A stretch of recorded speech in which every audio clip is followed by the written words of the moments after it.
Hari Om. This is an English translation of an online satsang with our Guruji, Swami Shri Nispruspandanji, on the 28th of July 2024. There was a question someone asked, Guruji, what is the nature of the relationship between a Guru and his disciple? Does a disciple lose out on Guru's blessings if he is physically unable to meet him? To answer this question, Guruji first explains the concept of the Guru element or the Guru Tattva in the universe. Swamiji says that mother is an element. It is not just a human body.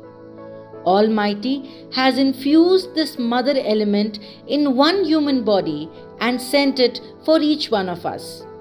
This human body infused with the mother element is whom we call our mother, Ma or Mummy. Same is the case with the father element as well. Therefore, there is only one supreme mother and father, and that is the divine in different roles. However, it is the Maya or the matrix that creates the perception of duality in our mind and deludes us into believing that there are so many mothers and fathers on the planet. The concept of the Guru element is also the same. There is only one Guru and not several of them, as we erroneously perceive in the matrix of this world. Once the Guru-disciple relationship has been established, the communication between them becomes continuous. This is not dependent on whether the disciple has physically met the Guru or even has had the chance to speak with him telephonically or otherwise.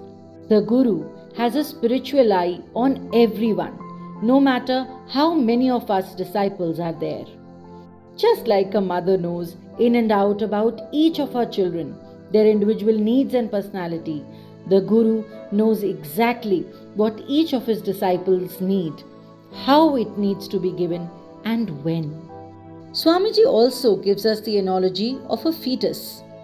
We all have seen that when a child is born, his mother takes great care of him, nurses him, protects him, and guides him.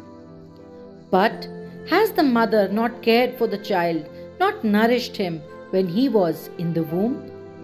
She has.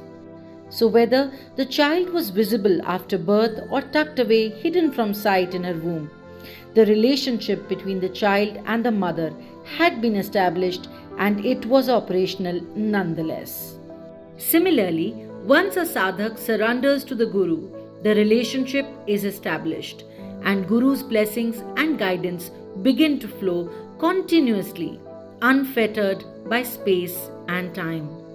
The grace of the Guru continues to flow even when he leaves the body, and we disciples keep receiving his abundant love ceaselessly. This is the beauty, strength, and depth of the Guru-disciple relationship. Hari Om. This satsang was given to us by our Guru, Swami Shri Nispruspandanji. It was translated from Hindi to English, so it is possible that there may be some shortcomings in the translation. If you have any questions or something was difficult to understand, please leave them in the comment section below. If you would like to be initiated into Kriya Yoga, you can contact us on our email ID nisprayogkriyayog@gmail.com or on the WhatsApp numbers displayed on your screen. We correspond in English, Hindi, Finnish and Marathi. This is the Nisprayog Kriya Yoga team. Jai Guru, Hari Om.